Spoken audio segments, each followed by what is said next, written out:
Kelahiran Agastya bukanlah kelahiran biasa, melainkan sebuah peristiwa ilahiyah yang menunjukkan takdir agungnya sejak semula. Beliau tidak dilahirkan dari rahim seorang ibu. Kisah bermula ketika dua dewa penguasa langit, Mitra dan Waruna, melakukan sebuah yajna atau upacara suci. Dalam puncak ritual tersebut, kehadiran Urwasi, bidadari tercantik di kahyangan, membuat kedua dewa tersebut tak kuasa menahan kama mereka.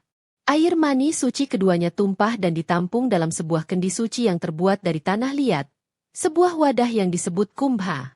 Dari dalam kendi ajaib inilah, setelah waktu yang ditentukan, muncullah dua cahaya kembar. Yang pertama adalah Resi Wasista, dan yang kedua adalah Agastya. Karena kelahirannya yang berasal dari sebuah kendi suci, Agastya mendapatkan julukan Kumbhayoni atau Gatotbhava, yang secara harfiah berarti ia yang lahir dari kendi. Asal-usul yang luar biasa ini sejak awal menandakan bahwa ia bukanlah manusia biasa, melainkan jiwa agung yang turun ke dunia untuk sebuah misi kosmik yang besar dan penuh tantangan. Nama Agastya sendiri memiliki makna yang sangat dalam dan bersifat profetik, seolah meramalkan perbuatan besar yang akan dilakukannya di kemudian hari. Dalam bahasa Sanskerta, nama Agastya dapat diuraikan menjadi dua kata. Kata pertama adalah aga yang berarti gunung atau sesuatu yang tidak bergerak, dan kata kedua adalah asti yang dapat diartikan sebagai pelempar atau penakluk. Dengan demikian, nama Agastya secara harfiah bermakna sang penakluk gunung, sebuah nama yang kelak terbukti kebenarannya dalam salah satu legendanya yang paling terkenal. Selain makna tersebut, nama Agastya juga diasosiasikan dengan salah satu bintang paling terang di langit malam, yaitu bintang Canopus. Di India dan dalam tradisi astrologi Weda, bintang Canopus dikenal sebagai Agastya. Bintang ini hanya terlihat di belahan bumi bagian selatan, dan kemunculannya di Cakrawala menjadi penanda penting bagi para pelaut dan petani. Keterkaitan namanya dengan bintang penunjuk arah ini melambangkan perannya sebagai pembawa cahaya pengetahuan dan pembuka jalan peradaban ke wilayah selatan. Dengan demikian, setiap nama dan julukan yang melekat pada dirinya bukanlah sekadar sebutan. Semuanya adalah cerminan dari asal-usul ilahiyahnya, takdirnya yang agung, dan perannya yang fundamental dalam menjaga keseimbangan alam semesta. Nama Kumbhayoni menceritakan keajaiban kelahirannya, sementara nama Agastya merangkum kekuatan dan misinya sebagai penakluk keangkuhan dan pembawa cahaya pencerahan bagi dunia. Pada zaman dahulu kala, pegunungan Vindhya yang membentang di tengah daratan India, merasa iri dengan kemegahan gunung Himalaya dan Meru. Dipenuhi oleh kesombongan, Vindhya mulai tumbuh meninggi tanpa henti. Ia berhasrat untuk melampaui puncak-puncak tertinggi dan bahkan menghalangi lintasan matahari dan bulan. Akibatnya, sebagian dunia tenggelam dalam kegelapan abadi, keseimbangan alam terganggu, dan kehidupan makhluk di bumi menjadi sengsara. Para dewa pun menjadi cemas melihat keangkuhan Vindhya yang mengancam tatanan kosmik.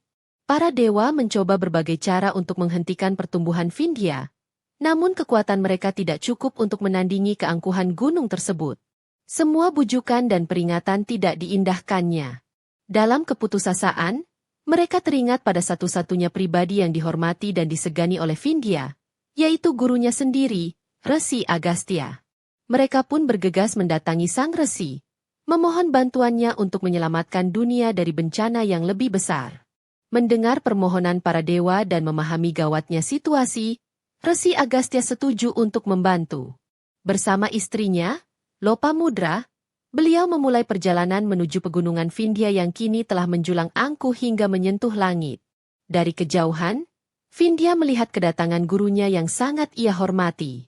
Seketika itu juga, dengan penuh rasa takzim dan hormat, Vindhya merendahkan dirinya, menunduk dalam-dalam untuk memberikan sujud sembah kepada sang guru agung. Melihat Vindhya yang telah bersujud di hadapannya, Resi Agastya dengan bijaksana berkata, "Wahai Vindhya, aku dan istriku hendak melakukan perjalanan jauh ke selatan. Tetaplah dalam posisi bersujud seperti ini, sampai kami kembali melewati jalan ini lagi." Vindhya, sebagai murid yang patuh, menyanggupi permintaan gurunya tanpa ragu sedikitpun. Ia berjanji akan tetap menunduk hingga sang resi kembali melintas dari arah selatan. Namun, Resi Agastya tidak pernah kembali melalui jalan utara.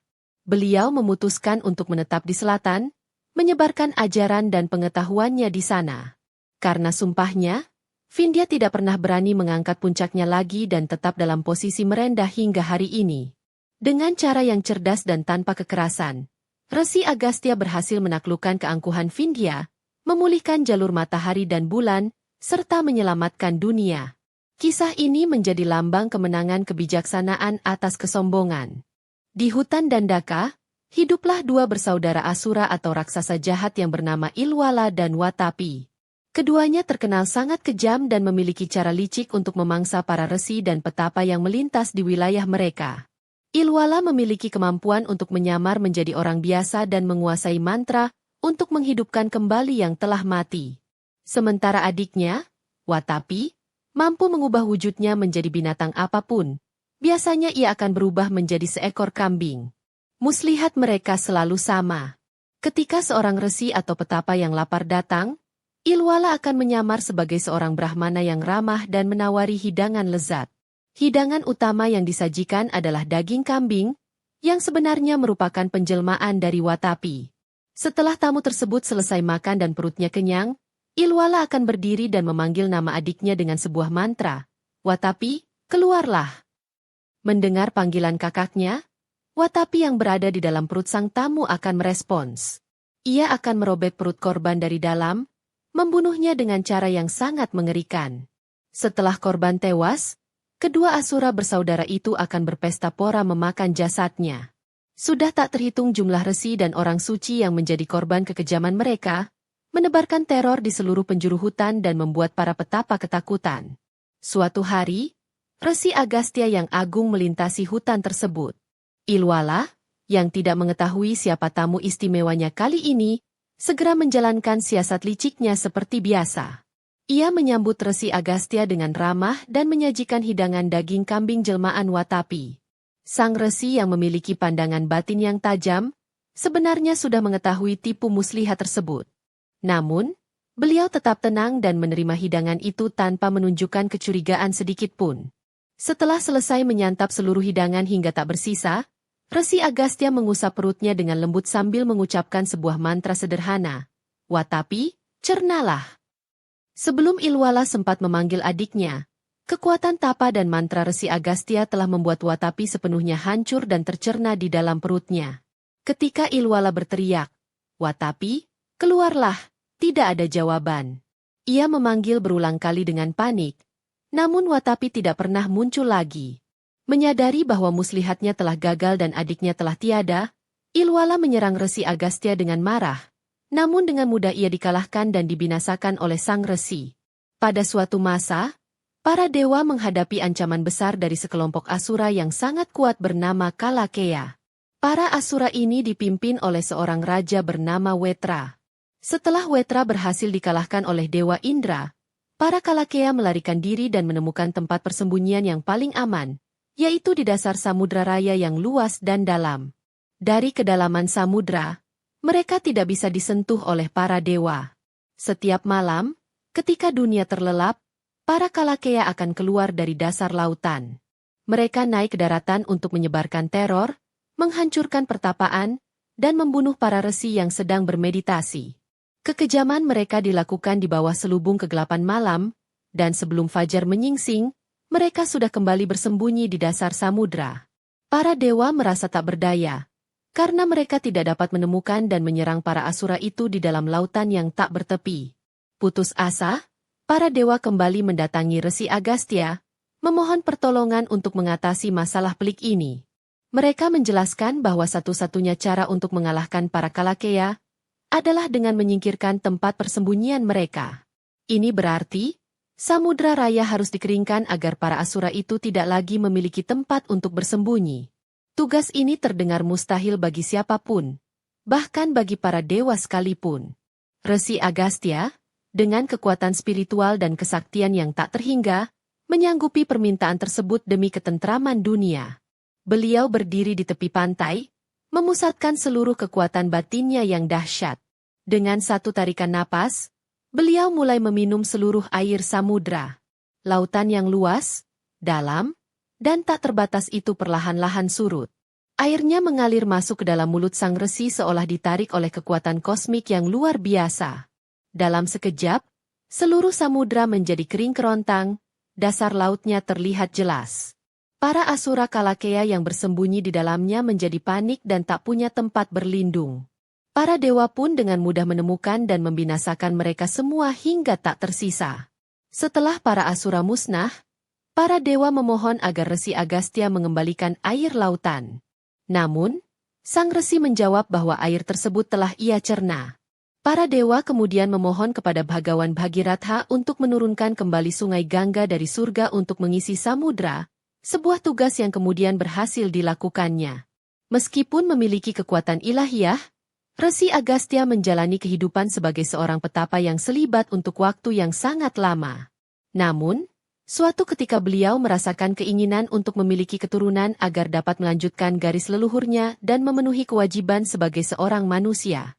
Beliau menginginkan seorang istri yang tidak hanya cantik, tetapi juga memiliki kecerdasan, kebijaksanaan, dan tingkat spiritual yang setara dengannya. Tentu saja, menemukan wanita seperti itu bukanlah hal yang mudah. Karena tidak menemukan wanita yang sesuai dengan kriterianya di dunia, Resi Agastya memutuskan untuk menciptakan sendiri calon istrinya. Dengan menggunakan kekuatan yoganya, beliau mengambil bagian terbaik dari setiap makhluk di alam semesta, keanggunan seekor rusa, keindahan bunga teratai, kecerdasan seekor burung, dan menggabungkannya menjadi sosok seorang bayi perempuan yang luar biasa cantik dan sempurna. Beliau kemudian secara gaib menyerahkan bayi itu kepada raja dari kerajaan Widarbha. Raja Widarbha yang tidak memiliki anak, menerima bayi perempuan itu dengan sukacita dan memberinya nama Lopamudra. Nama tersebut berasal dari kata lopa yang berarti kehilangan atau diambil. Karena hewan dan tumbuhan kehilangan sebagian keindahannya, mudra, untuk menciptakan sang putri. Lopamudra tumbuh menjadi seorang putri yang sangat cerdas, saleh, dan parasnya tiada tara. Kecantikan dan kebijaksanaannya terkenal ke seluruh penjuru negeri, dan banyak pangeran datang untuk melamarnya. Ketika Lopamudra mencapai usia yang pantas untuk menikah, Resi Agastya datang ke istana Raja Widarbha untuk memintanya sebagai istri. Sang raja terkejut dan sedih.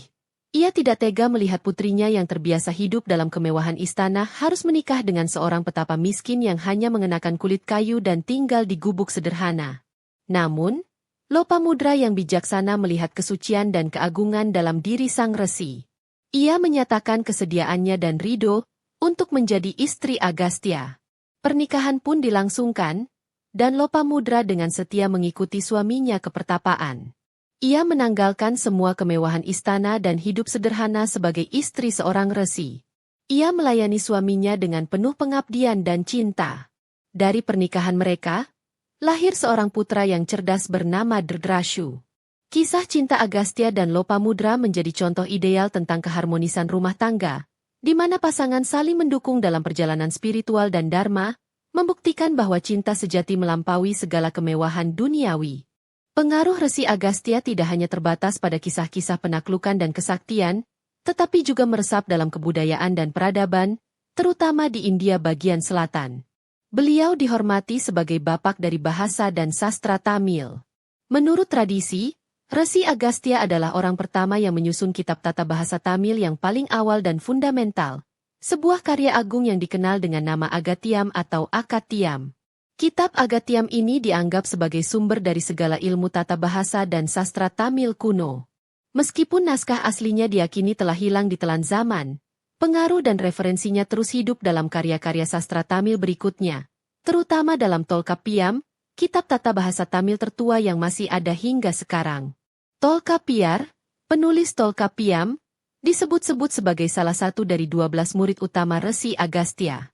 Legenda menceritakan bahwa Dewa Siwa sendiri yang memerintahkan Resi Agastya untuk pergi ke selatan dan menyeimbangkan dunia secara spiritual, sekaligus memberkatinya dengan pengetahuan tentang bahasa Tamil yang indah. Agastya kemudian memimpin Sangam atau Akademi Sastra pertama di kota Madurai kuno, sebuah perkumpulan para penyair dan cendekiawan yang melahirkan karya-karya sastra Tamil klasik yang luar biasa. Peranannya sebagai pemimpin Sangam pertama mengukuhkan statusnya sebagai guru utama peradaban Tamil. Dengan menyusun aturan tata bahasa, Resi Agastya tidak hanya memberikan struktur pada bahasa lisan, tetapi juga membuka jalan bagi perkembangan tradisi sastra tulis yang kaya dan mendalam. Beliau mengubah bahasa rakyat menjadi bahasa puitis yang mampu mengungkapkan konsep filosofis, etika, dan spiritualitas yang kompleks. Perannya ini sangat fundamental dalam membentuk identitas budaya masyarakat Tamil yang bertahan hingga ribuan tahun kemudian. Oleh karena itu, di seluruh wilayah Tamil Nadu dan di kalangan masyarakat berbahasa Tamil di seluruh dunia, Resi Agastya tidak hanya dipuja sebagai seorang resi suci, tetapi juga dihormati sebagai pitamaha atau kakek buyut agung dari bahasa dan budaya mereka. Warisannya hidup dalam setiap bait puisi, setiap aturan linguistik, dan dalam jiwa kebudayaan Tamil itu sendiri, menjadikannya tokoh abadi yang melampaui mitologi dan menjadi pilar sejarah peradaban. Kisah kebesaran Resi Agastya tidak berhenti di ujung selatan semenanjung India. Jejak perjalanan spiritualnya diyakini meluas hingga ke Kepulauan Asia Tenggara, termasuk ke Pulau Jawa dan Bali di Nusantara. Penyebaran ajaran Hindu, terutama aliran Siwa Siddhanta, ke wilayah ini sangat erat kaitannya dengan figur Sang Resi Agung. Beliau dianggap sebagai rasul suci yang membawa ajaran Weda dan kebijaksanaan Siwa ke tanah-tanah seberang lautan. Di Pulau Jawa, pengaruh Resi Agastya tercatat dalam sebuah naskah lontar berbahasa Jawa kuno yang sangat penting, yaitu Agastya Parwa. Naskah ini berisi dialog filosofis antara sang resi dengan putranya, Dhritarashtra, yang membahas berbagai aspek ajaran Siwa, kosmologi, penciptaan alam semesta, dan jalan menuju pembebasan atau moksa. Keberadaan naskah ini menjadi bukti kuat betapa dalamnya penghormatan masyarakat Jawa kuno terhadap ajaran dan figur Agastya. Bukti arkeologis juga memperkuat legenda ini.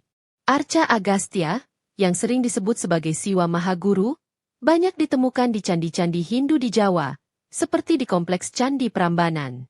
Dalam arca tersebut, beliau digambarkan sebagai seorang resi berjanggut tebal, perutnya buncit yang melambangkan kebijaksanaan yang luas, membawa tasbih, aksamala, di tangan kanan, dan kendi suci, kamandalu, di tangan kiri, serta mengenakan selempang upawita. Penggambaran ini sangat khas dan menunjukkan perannya sebagai guru utama. Di Bali, figur Resi Agastya menyatu dan seringkali disamakan dengan Batara Guru, manifestasi Siwa sebagai guru tertinggi alam semesta. Ajaran-ajaran yang diatributkan kepadanya menjadi fondasi bagi praktik keagamaan Hindu Dharma Bali. Beliau dihormati sebagai salah satu dari Saptaresi atau 7 resi suci yang menjadi pilar spiritualitas di Pulau Dewata. Pengaruhnya terasa dalam berbagai ritual, mantra, dan konsep teologi yang dianut hingga saat ini. Dengan demikian, perjalanan suci Resi Agastya ke Nusantara bukanlah sekadar mitos, melainkan sebuah narasi sejarah spiritual yang meninggalkan jejak nyata. Beliau menjadi jembatan peradaban yang menghubungkan India dengan Indonesia, menanamkan benih-benih kearifan Weda yang kemudian tumbuh dan berakulturasi dengan budaya lokal. Warisannya di Nusantara adalah bukti universalitas ajarannya yang mampu melintasi samudra dan zaman, menyatukan umat manusia dalam pencarian kebenaran yang sama. Warisan Resi Agastya jauh melampaui legenda-legenda spektakuler yang menyertainya. Beliau adalah seorang polimat atau manusia dengan pengetahuan multidisiplin yang luar biasa. Kontribusinya mencakup berbagai bidang ilmu pengetahuan, mulai dari spiritualitas, sastra, kedokteran, astrologi, hingga ilmu bela diri. Banyak teks-teks kuno yang diyakini ditulis olehnya, salah satunya adalah Agastya Samhita, sebuah naskah yang konon berisi pengetahuan canggih, termasuk klaim tentang pembuatan baterai listrik di zaman kuno. Dalam bidang kedokteran, Resi Agastya dianggap sebagai salah satu pelopor sistem pengobatan Siddha, sebuah tradisi medis kuno yang sangat populer di India Selatan. Beliau diyakini telah menyusun berbagai formula ramuan herbal dan teknik penyembuhan yang sangat manjur. Pengetahuannya tentang racun dan penawarnya juga sangat legendaris, seperti yang ditunjukkan dalam kisahnya mengalahkan Asura Watapi. Beliau adalah tabib agung yang memahami denyut kehidupan alam semesta. Sebagai seorang guru spiritual, ajaran Resi Agastya berpusat pada jalan bakti atau pengabdian tulus kepada Tuhan, serta pentingnya dharma atau kewajiban dalam kehidupan. Kisah hidupnya, mulai dari pernikahannya dengan Lopamudra hingga pengabdiannya menyejahterakan dunia, menjadi teladan tentang bagaimana menjalani kehidupan duniawi tanpa harus meninggalkan jalan spiritual. Beliau mengajarkan keseimbangan antara kewajiban sebagai kepala keluarga, gerhasta, dan tujuan sebagai seorang petapa, sannyasin. Hingga hari ini, Resi Agastya terus dipuja dan dihormati di berbagai belahan dunia. Kuil-kuil yang didedikasikan untuknya berdiri kokoh di India dan Asia Tenggara. Namanya diabadikan dalam mantra-mantra suci, dan kisahnya diceritakan dari generasi ke generasi sebagai sumber inspirasi. Beliau adalah simbol dari kebijaksanaan yang tak terbatas, kekuatan yang digunakan untuk kebajikan, dan kerendahan hati yang mampu menaklukkan keangkuhan terbesar sekalipun. Warisan terbesarnya adalah pesan bahwa ukuran fisik bukanlah penentu kebesaran seseorang. Meskipun sering digambarkan berperawakan kecil, Resi Agastya memiliki jiwa yang lebih luas dari samudra dan tekad yang lebih kokoh dari gunung. Beliau adalah bukti hidup bahwa dengan ilmu pengetahuan, kebijaksanaan, dan pengabdian kepada sesama, seorang manusia dapat mencapai tingkatan ilahiyah dan meninggalkan jejak abadi yang tak akan pernah lekang oleh waktu. Dari kisah agung Resi Agastya, kita dapat memetik pelajaran bahwa kebesaran sejati tidak terletak pada kekuatan fisik, kekayaan, atau penampilan luar, melainkan pada kedalaman ilmu pengetahuan, luasnya kebijaksanaan, dan ketulusan hati untuk mengabdi pada kebaikan. Keangkuhan, sebesar apapun ia, akan selalu tunduk di hadapan kerendahan hati dan kebijaksanaan. Setiap individu, sekecil apapun perannya, memiliki potensi untuk melakukan perbuatan besar yang dapat menyeimbangkan dunia, asalkan dilandasi oleh niat yang suci dan ridho dari Yang Maha Kuasa.